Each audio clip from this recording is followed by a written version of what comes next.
Okay, so welcome. It's a pleasure to have Zoltan giving us a talk on a topic that he started working on a few years ago. So it's beyond the standard model, but from a particular angle. So Zoltan, please. Thank you. Good morning, and thank you for coming to this talk.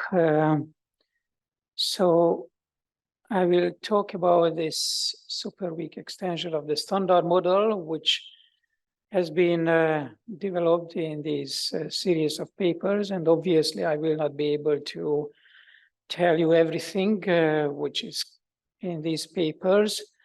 So I will focus on some aspects.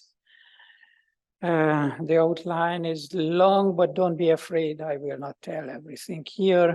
I will mainly focus on some motivation issues, then the model itself, but only to the extent needed to discuss marginally the dark matter candidate, the scalar sector constraints, and something which is more related to this workshop, which is precision physics and the contribution of U-1 extensions to MW. And if you are interested, we can talk also on other topics which are put into the appendix. Oops. So at colliders, we have a lot of information about the microworld at the smallest scales. And most of these observations can be summarized in a simple sentence that the standard model describes the final states of particle collisions very precisely. Here you see 41 final state channels in proton-proton collisions at the LHC. And these are cross-section measurements. Good morning. And predictions from the standard model represented by bands. And some of the channels already were measured at 3 different energies, most of them at 2. And what you see is perfect agreement between theory and experiment. There are minor differences in the 3 channels, minor meaning that not more than 2 sigmas. So it is really spectacular how the standard model works at the energies that we are able to explore. Furthermore, there is much more activity at the LHC in the search for new physics. And that can be also summarized in a very simple sentence: no proven sign of new physics beyond the standard model at colliders. And of course, we all would like to see new physics. So you may call this a little bit of dissatisfaction, but you can also view it as a positive statement, namely, that's what we see, no new physics.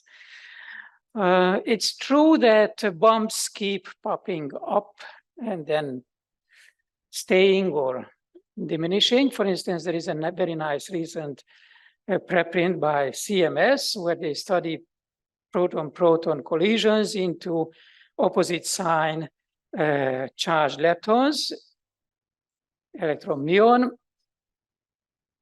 with the assumption that something in between was created, which is a new Higgs boson. And you see a nice little bump there. When we discovered the Higgs boson, such a nice little bump was already a very strong indication that we see what we want to see.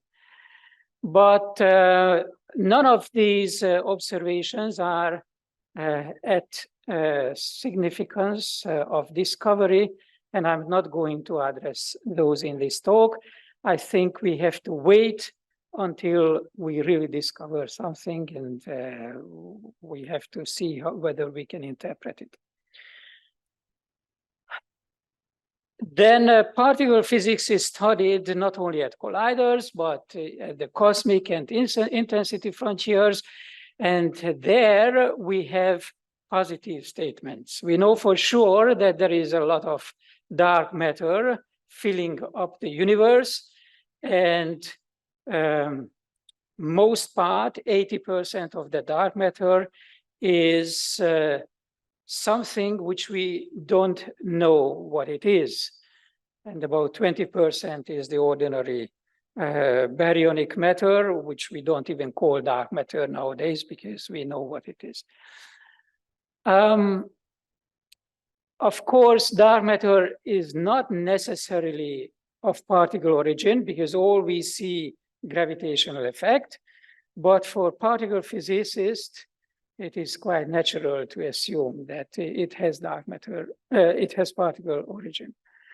We also know that neutrino flavors oscillate, which means that they must feel an additional force beyond the standard model, and they must have masses which is not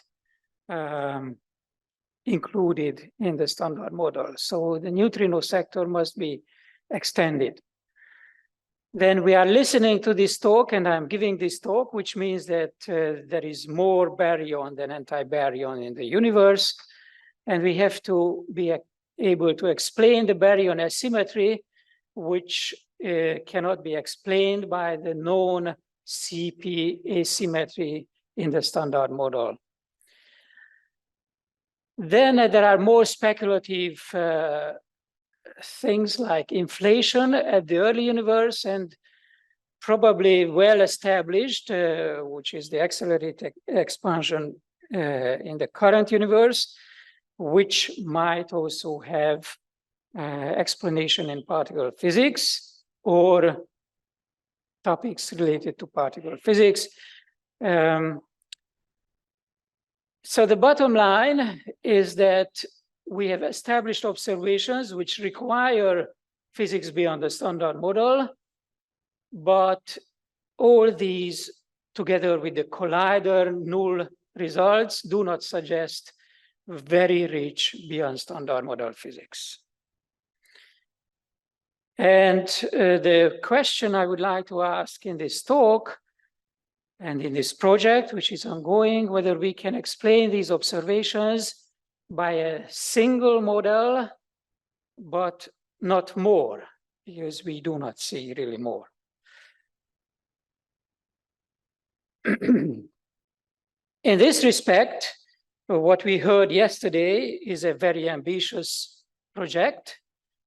The standard model effective field theory is a very general approach to physics beyond the standard model. You look for higher dimensional operators, and there are many of them. At dimension 6, we have 2,500. And to me, it is frighteningly large set of operators. And I mean, even if we can measure deviation from null, which means that existence of higher dimensional operators, it will be very difficult to find any order in them. The SMEFT focuses on new physics at high scales, and the highest scale which we can achieve today is the TeV range at the LHC, and we have hopes that we are going to explore one order of magnitude higher scales in this century. That means a very long time scale and not much a big jump in energy. So that is certainly not relevant in my age. And therefore, I would like to look elsewhere and see whether we can find new physics elsewhere. Now, there are at the other end simplified models such as dark photon, extended scalar, identity neutrinos, which are much more easy to explore because there are much fewer unknown couplings, and you are able to focus on a smaller parameter space in your phenomenology. But they usually focus on specific aspects of new physics, and they are not able to explain all the known BSM phenomena that I listed previously. And what I try to advocate is kind of collecting these ideas into a single model, which is a UV complete extension of the standard model, superweak extension, SWSM, which has the potential of explaining all the elements on the list I gave to you. So if you want to visualize the new content in the model, then you can take home this picture, which you are familiar with. We have the 3 families of fermions, 2 quarks and 2 leptons in each. And we know that the quarks feel the strong force, the electromagnetic force and the weak force. The charged leptons only the electromagnetic and the weak one, and the neutral leptons only the weak nuclear force. These forces are mediated by gauge bosons, and of course, everybody is connected to the Higgs boson, which is responsible for the masses of these particles, or in other words, the non-visibility of the electroweak symmetry. And then in the SWSM, I put one layer below this, which is the superweak force layer, which contains 3 right-handed neutrinos, a new U1 gauge sector and the corresponding gauge boson, and a new complex scalar, which is the partner of the Higgs. So the symmetry is the standard model symmetry extended with a new 1Z, and I include all renormalizable gauge dimension 4 operators in this gauge theory, which is allowed by the symmetry.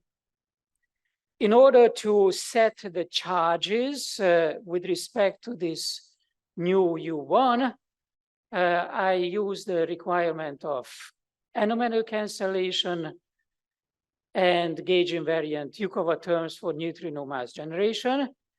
With these requirements, you can set the new charges up to 2 unknown numbers, Z1 and Z2, and 2 more Z charges in the scalar sector. And then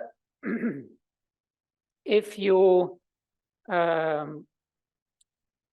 require neutrino scalar interactions, new Yukawas, then you can have essentially 2 options.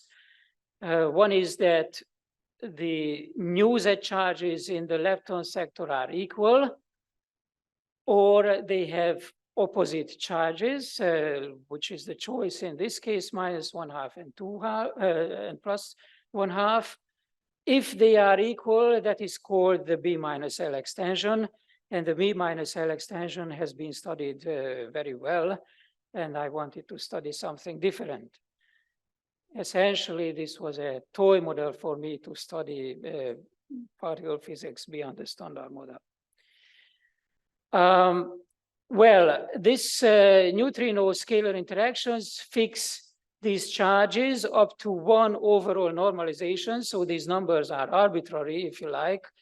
The 1/2 and -1/2 was chosen such that for the scalars, we have unity charges. And then this overall normalization essentially sets the new gauge coupling, the normalization of the new gauge coupling.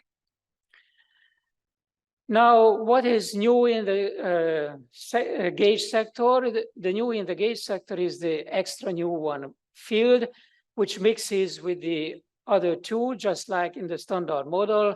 We had B and the W3 mixing. Now we have a B prime mixing into the photon and two massive gauge bosons, the Z and the Z prime, with two new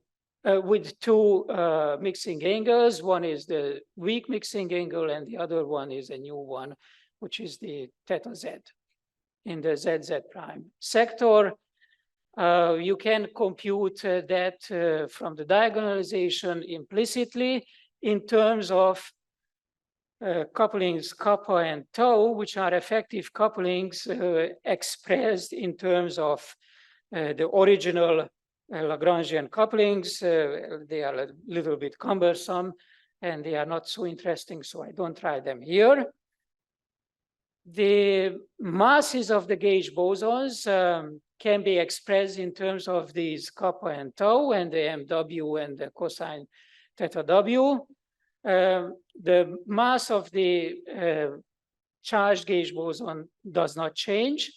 So this GL is the left-handed coupling and V is the BH vacuum expectation value. And in blue, I show the standard model mass relation formula between the masses of the W and Z. And then we found a compact generalization of this mass relation formula valid in the U1 model. I think it can be extended to more U1 sectors in a fairly trivial way, although the derivation of this formula was by far not trivial. And to my knowledge, it was not known in the literature until we published it this year, in spite of the many studies of these models.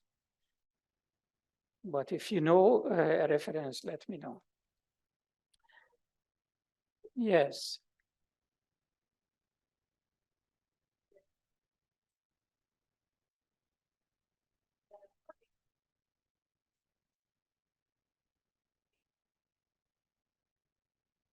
Because this one is expected to be the photon, which is massless.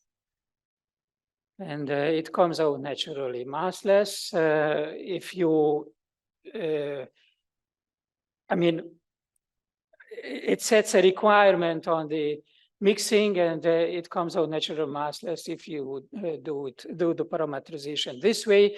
But of course, you can do a general 3x3 rotation matrix, and then you end up with the same thing eventually. Okay. Good. Then in the scalar sector, I assume that there is a complex scalar which breaks the new U1 symmetry, which we do not observe directly in nature. In nature, we have only the SU3 color cross U1 electromagnetic. So it is, I think, natural to assume that it is broken. And that's why I introduced the complex scalar. And if you have two complex fields, then again, it is natural, although certainly not unique, to assume that you have similar quadratic and quartic couplings as in the standard model. And then you can also have a mixing coupling between the phi squared and the chi squared. So this is the scalar potential. And then after spontaneous symmetry breaking, in the arc psi gauge, we parameterize these fields the usual way in terms of a scalar in both sectors. These are real scalars. One would correspond to the Higgs and the other one to a scalar to be discovered, probably at the LHC. And then there are also the neutral Goldstones and the charged Goldstone boson. These real scalars mix And this mixing is a simple rotation characterized by one rotation angle, the scalar mixing angle, which can again be written implicitly in this form or in many other forms. I've written it here in terms of the vacuum expectation values V and W. And then you can start to count the parameters of the model. Now, on the next slide, I will show you that there are the new Yukawa couplings, and besides the new Yukawa couplings, we have 5 new parameters. In the gauge sector, we have the new gauge couplings, or alternatively, those effective couplings in terms of which you can write a simpler formula for the theta Z mixing angle, or phenomenologically more relevant, the mixing angle and the new mass. And in the scalar sector, you can choose the new mu squared, the new lambda, chi, and the mixing coupling. Or essentially you have 5 parameters in the scalar sector. 2 of those are fixed due to measurements at LHC, the mass and we know the vacuum expectation value. Alternatively, you can set the new vacuum expectation value and the 2 couplings, or phenomenologically more relevant is the new scalar mass, the scalar mixing angle theta S, and the coupling, this mixing coupling between the fields. And there is no unique set. Each has their merits and drawbacks. Just like in the standard model, we have the Lagrangian couplings and the fiducial couplings. So there is no best set. Of course, from the point of view of measurement, there is the best set, which is the fiducial couplings. In the Yukawa sector, after spontaneous symmetry breaking, we have Majorana couplings leading to Majorana mass terms, and Dirac Yukawa couplings leading to Dirac mass terms. These are all 3x3 matrices.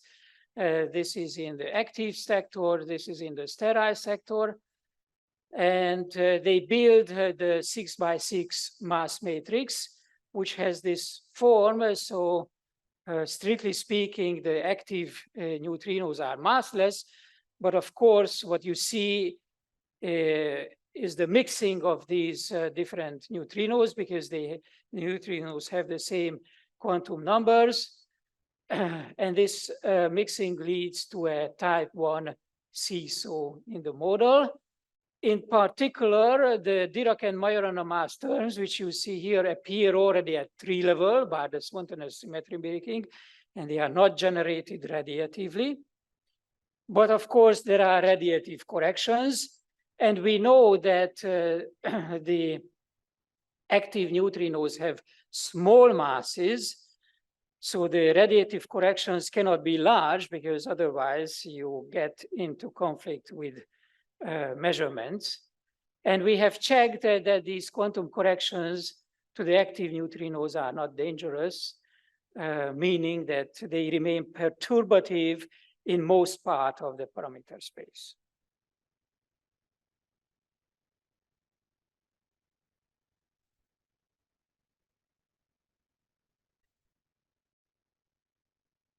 We have everything. I mean, these are all possible dimension 4 operators which are allowed,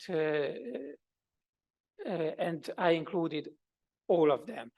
And the first one leads to Majorana mass term for the right-handed neutrinos, and the second one leads to Dirac mass term, just like in any other sector of the standard model.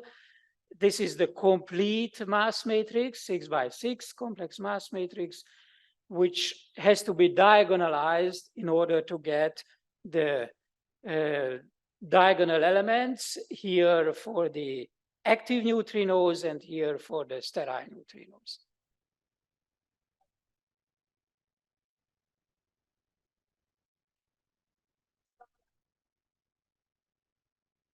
For the mass of the active neutrinos, you get a type 1 seesaw formula. Okay. And as a rule of thumb, in order to have active neutrino masses in the several tens of milli-electron volts, which is allowed by experimental constraints, and sterile neutrino masses in the tens of GeV range, you will need U-cover couplings, which are similar as in the charged lepton sector. Okay, so they are not very different in the neutrino and the charged lepton sector here. These U-cover couplings, of course, can be large, just like in the quark sector. And I will give you some constraints on that later. Okay, so that is the essence of the model. And here I come to the conclusions essentially, because my time is up. But if you give me more time, then I can explain these a little bit. If not, we just rush through and then we can discuss privately. So what are the messages? Well, we have this Dirac and Majorana neutrino mass terms generated by spontaneous symmetry breaking at tree level, and these provide origin of the neutrino masses and oscillations, and we have some papers on this. Then the lightest new particle, which in this case has to be right-handed neutrino, is a natural and viable candidate for WIMP dark matter, and we have a paper on that.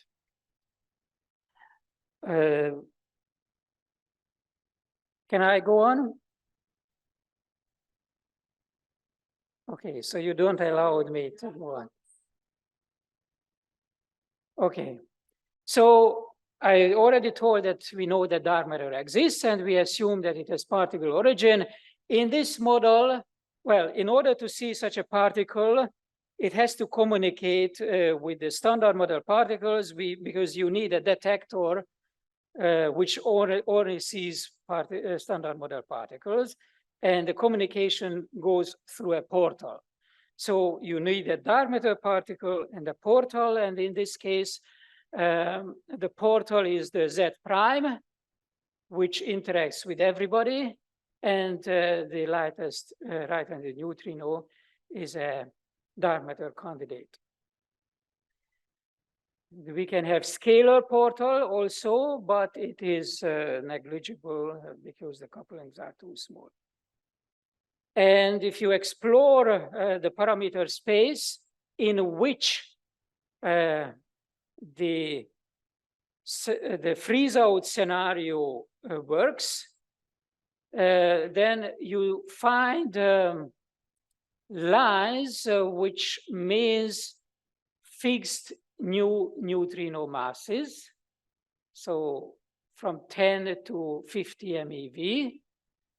They have this sharp slopes or steep slopes which flatten out as a function of the Z prime. So in these steep ranges, what you see is that essentially the Z prime mass is twice as large as the neutrino mass. So for instance, here it is 10 MeV, and Z prime is 20, 25 MeV, and then it flattens out.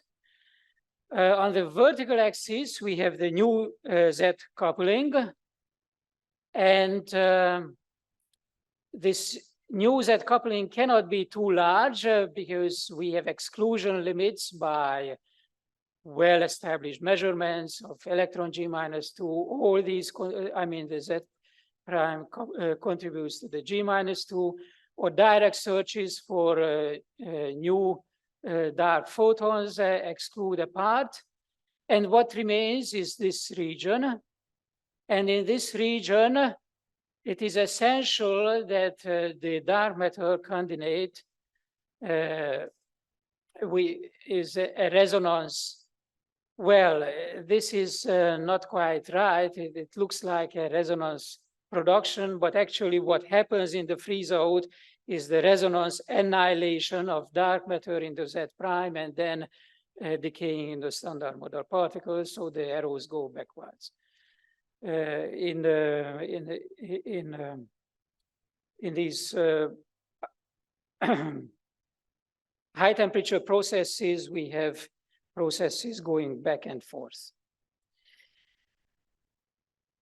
So this is allowed, and the upper limit here is set by us that the large MZ prime is excluded. Large meaning pion mass. Actually, it is somewhat above the pion mass. We set here pion mass for simplicity, meaning that you cannot produce pions abundantly at Big Bang nucleosynthesis, because if you have too many pions, then they upset the Big Bang nucleosynthesis, which is fairly well established. So this is excluded by BBN, if you wish. There are many more experimental constraints, not only the anomalous magnetic moment and direct searches and Big Bang nucleosynthesis, but also cosmic observations like CMB, solar cooling, beam-down experiments. If you include those, then you get exclusions in the lower range of the parameter space. So this is the complete picture. And I would be very happy to find Z prime in this 20 to 120 mass range, which is actually quite well established.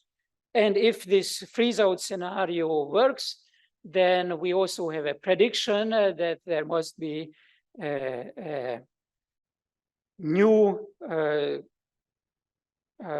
sterile neutrino, which has about mass half of the Z prime.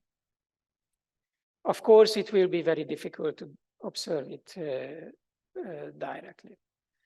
I should add one sentence that freeze-in scenario also works, but typically the freeze-in couplings are much smaller in this range, and therefore it is much more difficult to access it experimentally, and I do not discuss it further here. Then we have diagonalization of neutrino mass terms, as I mentioned, and that leads to a PMNS matrix, and that can be the source of leptogenesis, because in the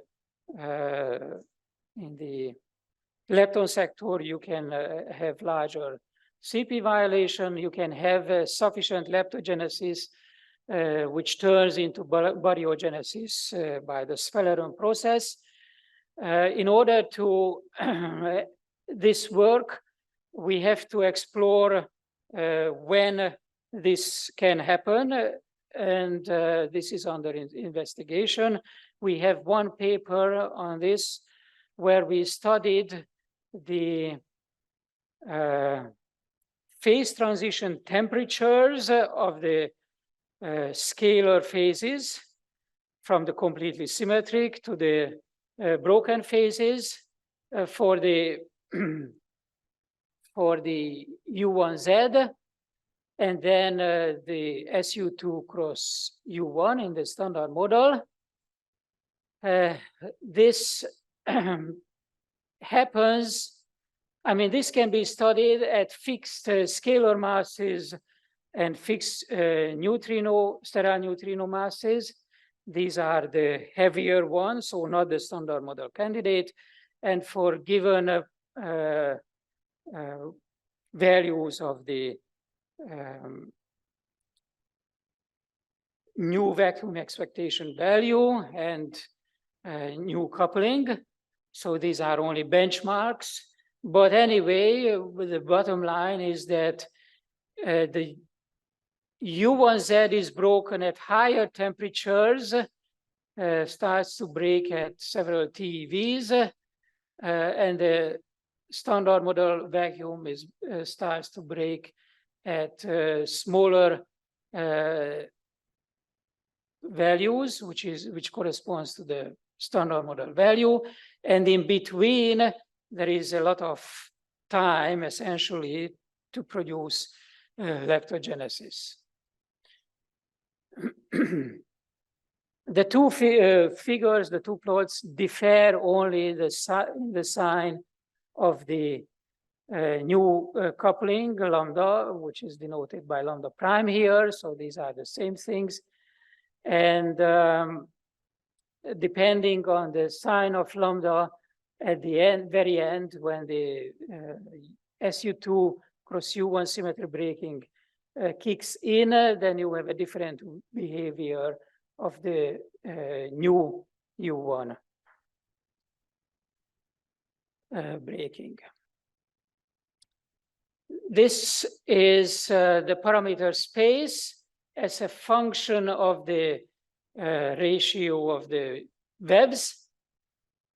This is the line for SU2 cross U1 without the new U1. And then it enlarges. So this is the envelope of all possible values. These are lines of fixed lambda couplings from lambda to lambda max. Lambda max is set here by the requirement that we have a real potential everywhere and not only at the minimum, which is the vacuum expectation value. Now you may ask, why do we need a real potential, scalar potential everywhere? Because only the minimum is physical. And the reason is essentially aesthetic, if you wish. In order to find the phase transition temperature, you need a degenerate vacuum between the zero and the vacuum. And if your potential is complex below the broken vacuum, then how can you say that it is degenerate with the broken vacuum at zero? I mean, complex potential cannot be degenerate with the real potential. Okay, maybe this was too short, so I wrap up.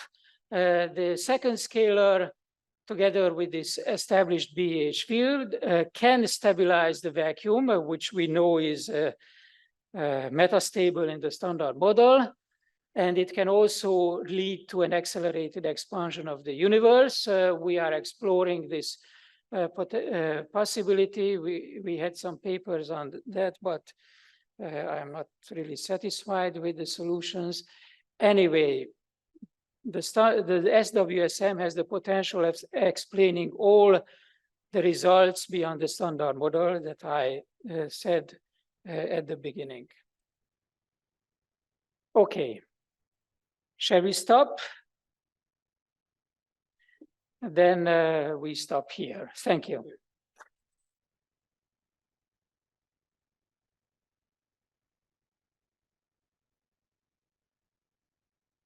Okay, Zoltan, thanks a lot for this very nice overview. Questions, comments?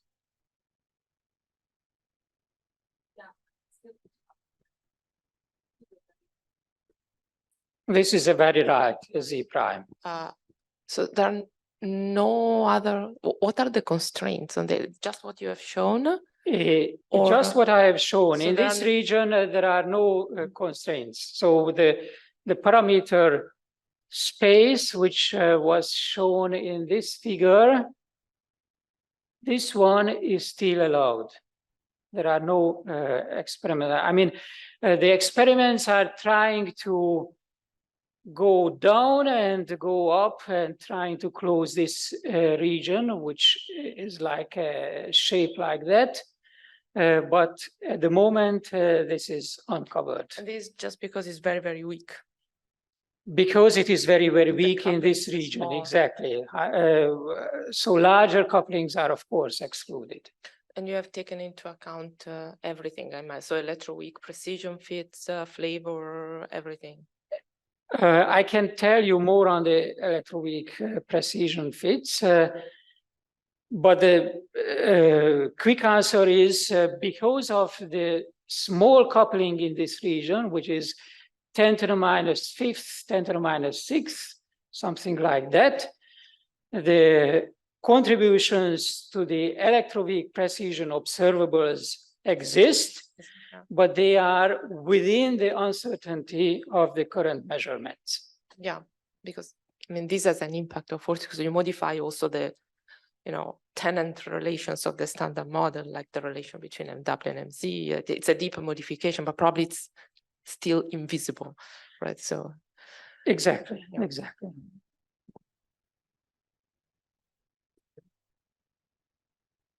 You said you're going to say something about the W mass? So the W mass, well, it is a result which is, so to speak, was a fun finding. Here is the measurement, summary of the measurements. Here is this famous or infamous CDF result, and this is the word average. And the yellow line is the standard model prediction. So the word average is pretty much on top of the standard model prediction. And then comes the question, which Laura asked, what happens if we consider the contribution of this model to the mass of the MW? And this nice formula we found in a relation with this study. And so in blue, you see the standard model prediction formula, which is the three-level formula between the MW and MZ, and then the quantum corrections, which is summarized in this delta R SM, which is known at 2 loops and partially at 3 loops, which corrects the standard model quantum corrections. And we were able to write this formula for the U1 extension in this nice form where we have the 3-level corrections to the formula depending on the mixing angle, theta Z. The theta Z is actually related to the GZ. They are almost one-to-one correspondence. So small GZ means small theta Z, small mixing. Naturally, if you have a order 100 GeV MZ0 and order 100 MeV MZ prime, then the mixing between the two will be very small because they are so far apart in mass. And then we have quantum corrections in the BSM model in 2 classes. One is, which is the same diagrams as in the standard model, but you switch off, you swap standard model gauge boson to BSM gauge boson. And then there is another part of corrections, delta R2, which is correction to the MZ prime and theta Z prime. And this is neglected, for instance, in flexible SUSY, which means that in a sense, they neglect important contributions for certain parameter space. It turns out that for the parameter space relevant to the SWSM, for instance, the dark matter explanation, These quantum corrections are well below the uncertainty of the standard model band, which is about 10 to the minus fourth relative prediction, relative uncertainty of the prediction, and that is 1/10 of that in our range. But if you go to higher masses, like several TeV-U1, Z prime boson, then those may become important. But you are concentrating on the MeV range. I'm concentrating on the MeV range. So here, for instance, you see the scale dependence of the MW, and this is this delta R2 term included or neglected. This is included, this is neglected. And you see that this is quite stable with respect to the variation of the renormalization scale. And it means that it is a small correction to the MW. It is a 1 MeV correction, roughly speaking.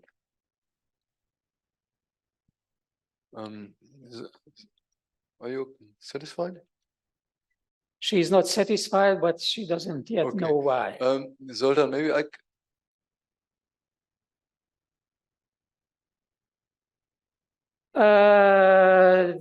this is the MZ, yeah, this is a 5 TeV example, but what, okay, so I mix two things.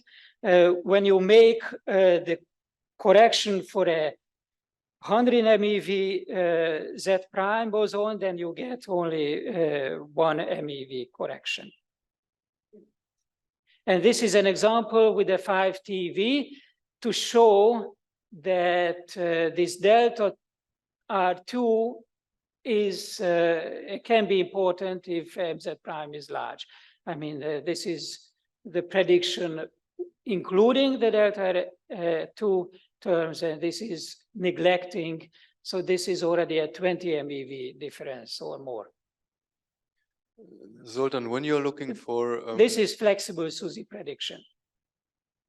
When you're looking for a Z prime in the MEV range, then what are the best experiments that? So NA64 is pushing very hard to lower their lines. And typically beamed on the experiments, probably phasor. I am not sure whether we can, I mean, we have not yet explored what we could put to phasor. There is a lot to check, and we have not checked yet what to put, what contribution we can make to phasor studies. Is there also something that experiments like DUNE could contribute in the future? DUNE measures neutrinos. And yes, I think they can contribute to the exploration of the neutrino sector, but that is not too relevant to the gauge sector. Okay. All right. So if in particular, in order to, the dark matter scenario, freeze-out scenario should work, as I mentioned briefly, we need a stable light sterile neutrino, which means that the sterile sector must have a very small mixing with the active sector, otherwise it is not stable. And this active sterile mixing can be explored by DUNE to some extent. Okay. They will push the limit lower. No flavor changing current.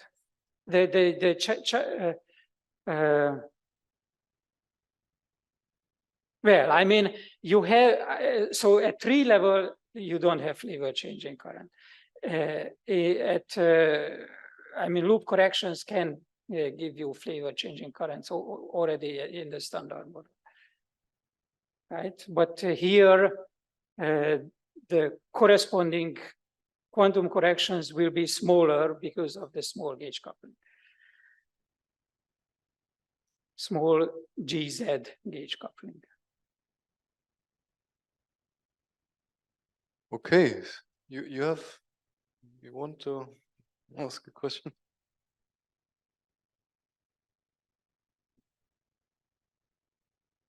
You didn't mention anything about other attempts in literature, maybe not identical to your one, but maybe similar, to stay still with a model that is not so big beyond the standard model and explain all these things together.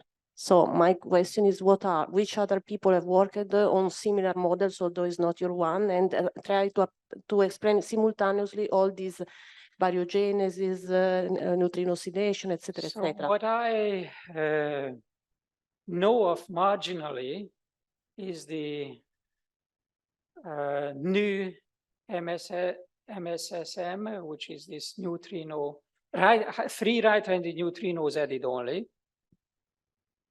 But as far as I understand, that is very fine-tuned in many respects. Not that this is not fine-tuned because the GZ coupling cannot be arbitrary, but that is even more fine-tuned. There is also the model by Andreas Ringwald, this axion extension,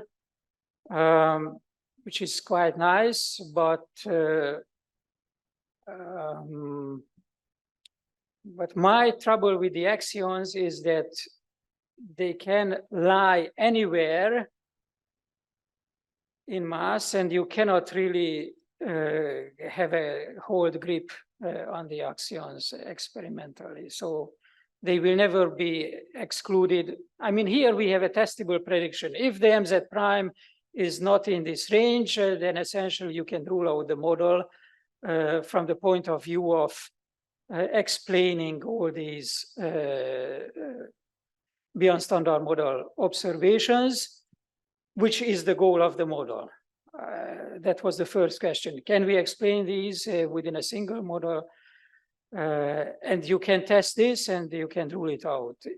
The axions you can never rule out because they can lie anywhere. And in fact, with this lattice estimate of the axion mass puts it to the micro electron volt range, which will not be explored anytime.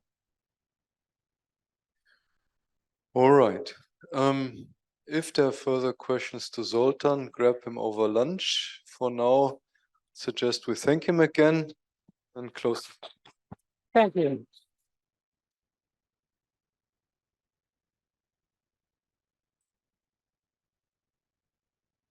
Thanks a lot.